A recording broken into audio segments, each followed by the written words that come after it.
গত আগস্ট মাসে ভারতের ছেড়ে দেয়া পানিতে ফেনী, নোয়াখালী, কুমিল্লা সহ দেশের বেশ কিছু এলাকায় ভয়াবহ বন্যা পরিস্থিতির সৃষ্টি হয়। সেই বন্যার রেশ কাটিয়ে উঠতে না উঠতেই আবারও কোনো কিছু না জানিয়ে পানি ছেড়েছে ভারত। এর ফলে এবার দেশের উত্তরাঞ্চলে বন্যা পরিস্থিতি সৃষ্টি হওয়ার আশঙ্কা দেখা দিয়েছে। গত কয়েকদিন ধরে ভারী বৃষ্টিতে বেড়েছে তিস্তার পানি।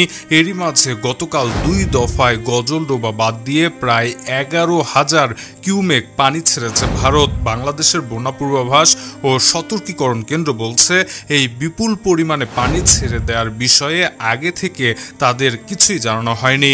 বাংলাদেশের বন্যা পূর্বাভাস ও সতর্কীকরণ কেন্দ্রের নির্বাহী প্রকৌশলী সর্দার উদয় রায়হান বলেছেন, ভারত যে বাড়তি পানি ছেড়েছে সে ব্যাপারে বাংলাদেশের কাছে অফিসিয়ালি কোনো খবর নেই। এদিকে গজলডোবা বাঁধ নিয়ন্ত্রণ কক্ষ থেকে জানানো হয়েছে, শুক্রবার ভারতীয় সময় রাত 8টায় প্রায় 6,000 ও তারপর রাত 12:30টায় আরও 4,700 কিউমেকের বেশি পানি ছাড়া হয়েছে।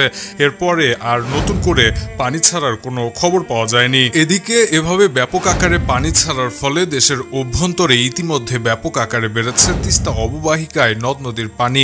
এর ফলে তলিয়ে যাচ্ছে চর এলাকা সহ নদী পাড়ের নিম্নাঞ্চল।